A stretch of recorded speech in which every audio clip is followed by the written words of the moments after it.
In the first video, we have learned how we can segment the market into different audiences. But creating a target market or target audience doesn't give us enough insight about the customers. Therefore, it is important to dig a little deeper and create a buyer persona so that we know a bit more about our customer.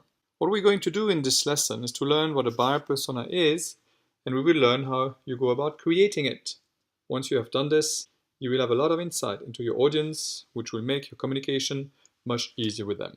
Normally, when creating a buyer persona, you must give the persona a name, a title, a picture that shows how the persona looks like, and you also try to identify some factors about the persona. Sometimes you can even give a quote about what the persona might say.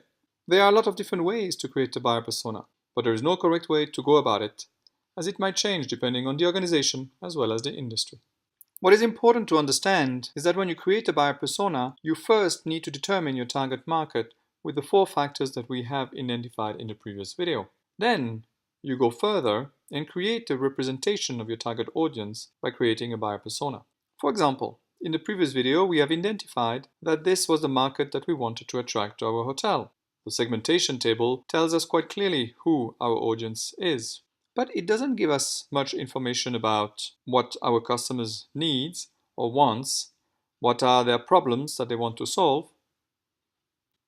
A target market segmentation does not give us information on the way they like to purchase. What are the websites that the customer looks like for information about the product they want to buy? What are the channels that they're using to buy the product? And with segmentation, we don't know what are the social media they tend to use. Where do they get informed, entertained, and where do they talk with their friends? Is she using Facebook like here? If yes, how many times per day? How long? What does she do there? And because this table does not give us all of this information, therefore, this is the reason why we need to create a buyer persona. So when you try to understand your audience, we need to take our market or audience segmentation and go one step further and create a buyer persona. This is very important. The buyer persona is coming from the target market. It is a person that represents everybody else in your target audience. It is important to understand that this persona does not exist. It is a fictional character that we have created for marketing purposes.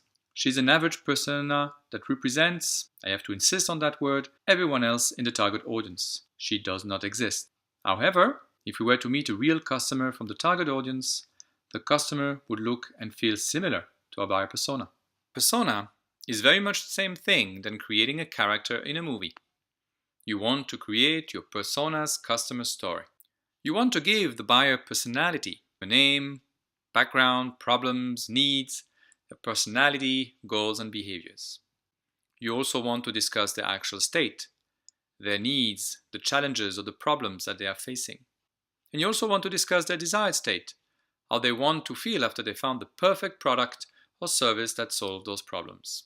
For example, our buyer persona here might feel tired, bored, exhausted of too much work and too many bills, facing a lot of problems and challenges in his life.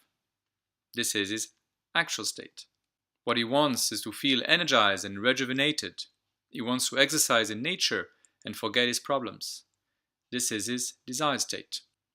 So the better you understand your buyer persona, the better you'll be able to communicate with your target audience.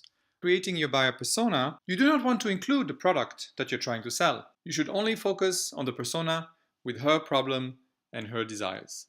You will tell her later in your communication how your product can help her achieve her desired state. But we will discuss this later, when we will talk about the content on our digital channels. At the beginning of this video, there are many ways that you can create a buyer persona. If you Google the words buyer persona, you will find a lot of different templates that go from the very simple to the very sophisticated.